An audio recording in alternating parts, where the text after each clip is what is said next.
চাচি ছিলেন ৩৮ বছরের একজন আকর্ষণীয় নারী। তার চেহারায় বয়সের ছাপ পড়েনি বলে তাকে দেখলে মনে হতো তিনি অনেক ছোট। চাচি আমাদের বাড়িতে সাহায্যকর্মী হিসেবে কাজ করতেন। তার ব্যবহার, যত্ন এবং পরিবারের প্রতি দায়িত্বশীলতায় আমরা সবাই মুগ্ধ ছিলাম।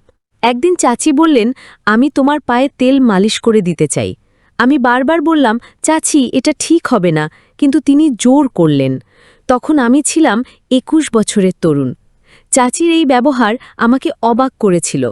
ছোটবেলা থেকে তিনি আমাকে সবসময় ভালোবাসতেন, আমার যত্ন নিতেন। মা-বাবা মালয়েশিয়ায় ২ মাসের জন্য যাবার সময় বাড়ির দায়িত্ব চাচির ওপরই ছিল। চাচি ছিলেন এমন একজন যিনি সংসারের প্রতিটি বিষয় খুঁটিনাটি জানতেন। তার জন্য আমাদের কখনোই কোনো অসুবিধা হয়নি। মা-বাবা যাওয়ার পর চাচির সঙ্গে আমার সময় কাটত বাড়ির কাজ নিয়ে। তার প্রতি আমার মুগ্ধতা ধীরে ধীরে বাড়তে থাকে। একদিন আমি তার কাছে গেলাম। তিনি তখন ঘরের কিছু কাজ করছিলেন। তার প্রতি আমার যে ভালো লাগা কাজ করছিল তা কোনোভাবেই তাকে বলতে পারছিলাম না। একদিন মায়ের শাড়ি পরে চাচি যখন ঘরে এলেন, তখন তাকে দেখে আমি সত্যিই অবাক হয়ে গেলাম। শাড়িতে তাকে এত সুন্দর লাগছিল যে আমি কিছুক্ষণ তাকিয়েই রইলাম। তিনি বললেন, তোমার মায়ের শাড়িতে আমাকে কেমন লাগছে সুমন? আমি কিছু বলতে পারলাম না। তার সৌন্দর্যে আমি মুগ্ধ হয়ে গিয়েছিলাম। পরবর্তী কিছুদিন চাচি আমাকে ছোটবেলার স্মৃতিগুলো মনে করিয়ে দিচ্ছিলেন। তার সঙ্গে গল্প করতে করতে আমি আবেগপ্রবণ হয়ে পড়তাম। তিনি অনেক আন্তরিকতার সঙ্গে আমার সব কাজে সাহায্য করতেন। একদিন গোসল শেষে কাপড় পরিবর্তন করার সময় চাচি হঠাৎ আমার ঘরে চলে আসেন। তিনি বললেন, সুমন, তোমার শরীরে একটু তেল মালিশ করে দিই। আমি বারবার অস্বীকার করলেও তিনি জোর করতে থাকেন। আমি বললাম, চাচি এটা ঠিক হবে না, কিন্তু তার ভালোবাসার যত্ন দেখে আমি মুগ্ধ হয়েছিলাম। তবে আমি সবসময় সীমারেখা বজায় রাখার চেষ্টা করতাম। চাচি আমার মা-বাবার অনুপস্থিতিতে বাড়িটিকে যেন নিজের মতোই করে গুছিয়ে তুলেছিলেন। একদিন আমি বন্ধুদের সঙ্গে একটি পার্টিতে যাচ্ছিলাম। চাচি বললেন, তুমি একা একা পার্টিতে যাচ্ছ? আমাকে তো কখনো বাইরে নিয়ে যাও না।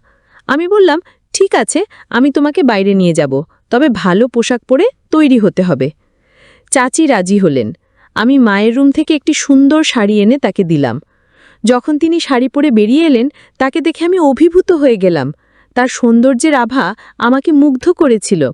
সেই মুহূর্তে আমি বুঝলাম, ভালোবাসা মানে শুধুই শারীরিক আকর্ষণ নয়, এটি একজনের প্রতি আন্তরিক ভালোবাসা আর যত্ন। তিনি মায়ের ঘর থেকে একটা আধা পরা শাড়ি পরে বের হলেন। সাজগোজে তাকে দেখতে একেবারে মডেলের মতো লাগছিল। তাকে দেখে আমি চোখ নামিয়ে নিলাম। দরজা দিয়ে বের হওয়ার সময় তিনি হঠাৎ দরজার সাথে ধাক্কা খেয়ে আমার ওপরে পড়ে গেলেন। আমি লজ্জা পেয়ে দ্রুত সরানোর চেষ্টা করলাম, কিন্তু তিনি তখনও পড়েছিলেন। আমি ধীরে ধীরে তাকে সরে যেতে বললাম এবং কিছুক্ষণ পরে তিনি উঠে দাঁড়ালেন। তার স্যান্ডেল খুলে রেখে আমি মায়ের একটি সাধারণ স্যান্ডেল এনে দিলাম। এরপর আমরা দুজন গাড়ি করে পার্টিতে যাচ্ছিলাম। পার্টিতে গিয়ে আমার বন্ধুরা তাকে দেখে মনে করল তিনি আমার বান্ধবী। কিন্তু চাচি তাদের ভুল না ভেঙে বরং সবার সামনে বললেন, আমি সুমনের বন্ধু। পার্টি শেষে আমি তাকে জিজ্ঞেস করলাম, তুমি কেন এমন করলে? তিনি হেসে বললেন, তোমার বন্ধুরা যখন ভাবল আমি তোমার বান্ধবী, তখন তোমার মুখের অভিব্যক্তি দেখার জন্য আমি নিজেকে তোমার বন্ধু হিসেবে পরিচয় দিয়েছিলাম। যদি এতে কোনো সমস্যা হয় তাহলে আমি দুঃখিত।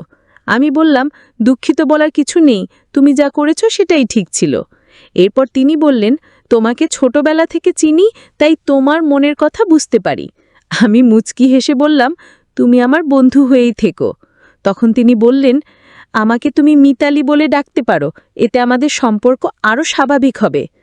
যদিও প্রথমে তাকে মিতালি বলতে কিছুটা লজ্জা পেয়েছিলাম, তবুও নামটি বলার পর তিনি মুচকি হাসলেন। পরের দিন সকালে আমি কলেজে যাওয়ার জন্য কোন শার্ট পরব তা নিয়ে বিভ্রান্ত ছিলাম। মাকে ফোন দিতে যাচ্ছিলাম। তখনই মিতালি চাচি ঘরে এসে বললেন, কোন শার্ট পরবে সেটা নিয়ে চিন্তা করছো? তোমার চাচি যখন আছেন তখন আমাকে জিজ্ঞেস করলেই পারো। তিনি একটি শার্ট তুলে দিলেন এবং সেটি পরে আমি কলেজে গেলাম। বিকেলে তিনি বললেন, তোমাকে খুব ক্লান্ত লাগছে, চলো আজ তোমার মাথায় তেল মালিশ করি। এরপর আস্তে আস্তে আমার মাথায় তেল মালিশ করতে শুরু করলেন। পরের দিন সকালে ঘুম থেকে উঠে দেখলাম তিনি আমার পায়ের কাছে শুয়ে আছেন। আমি আতঙ্কিত হয়ে বললাম, আপনি এখানে কেন? তিনি বললেন, আমি শুধু তোমার কাঁধে হাত রেখেছিলাম আর তাতেই তুমি ঘুমিয়ে পড়েছিলে। তোমার মা কি কখনো তোমাকে এমন মালিশ করে দেয়নি? আমি বললাম, আমার মা সবসময় আমার যত্ন নেন, তবে এটি আমার জন্য নতুন অভিজ্ঞতা। মিতালি চাচি চুপচাপ মাথা নিচু করে বাইরে চলে গেলেন। কয়েকদিন পর বাবা মা বাসায় ফিরে এলেন। রাতের খাবারের পর মিতালি চাচি রান্নাঘর পরিষ্কার করে নিজের ঘরে চলে গেলেন। আমি সেদিন রাতে তার ঘরে গিয়ে বললাম, আজ আমাদের বেশি কথা হয়নি, তাই তোমার সঙ্গে দেখা করতে এসেছি। তিনি হাসি দিয়ে বললেন, ঠিক আছে, যদি কোনো প্রয়োজন হয় আমাকে বলো, আমি তোমার জন্য এখানে আছি। পরদিন সকাল ৯টার সময় উঠে দেখি নাস্তা এখনও তৈরি হয়নি। সাধারণত মিতাজি চাচি সকাল ৮টার মধ্যেই নাস্তা তৈরি করে ফেলতেন। রান্নাঘরে গিয়ে দেখি তিনি চিন্তিত মুখে দাঁড়িয়ে আছেন। তখন বাবা রান্নাঘরে ঢুকলেন এবং তার দৃষ্টি মিতালি চাচির দিকে বেশ অদ্ভুত মনে হচ্ছিল। সেদিন রাতে আমি চাচির রুমে গিয়ে দেখতে পেলাম বাবা সেখানে একটি বড় অঙ্কের টাকা রেখে এসেছেন। আমার মনে হলো কিছু একটা সমস্যা হয়েছে। আমি বাবাকে জিজ্ঞেস করলাম, চাচির সঙ্গে কি ঘটছে? বাবা কোনো উত্তর না দিয়ে আমাকে আমার ঘরে যেতে বললেন, কিন্তু আমি রুম ছেড়ে যাইনি। চাচি তখন আমাকে জড়িয়ে ধরে কেঁদে বললেন, সুমন, আমি যখন থেকে এই বাড়িতে এসেছি তখন থেকেই তোমাকে কিছু কথা বলতে চেয়েছিলাম, কিন্তু সাহস পাইনি। আমি তাকে সান্ত্বনা দিয়ে বললাম, তুমি যা বলবে সেটাই সত্য। চাচি আমাকে আবারও জড়িয়ে ধরে কাঁদতে শুরু করলেন। আমি তাকে সান্ত্বনা করার চেষ্টা করলাম, যা আমার মা বাবা দূর থেকে দেখলেন।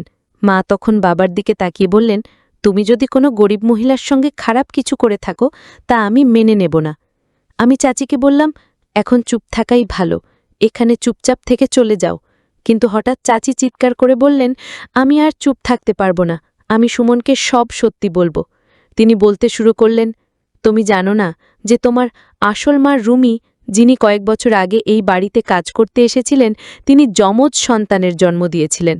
তাদের মধ্যে একজনকে আমি বড় করেছি। তুমি যদি আমাকে চাচি হিসেবে মেনে নাও তবে আমি তোমাকে পুরো সত্যি বলবো। আমি হতভম্ব হয়ে জিজ্ঞেস করলাম, এরা তাহলে আমার মা বাবা নয়? তুমি কি সত্যি সব বলবে?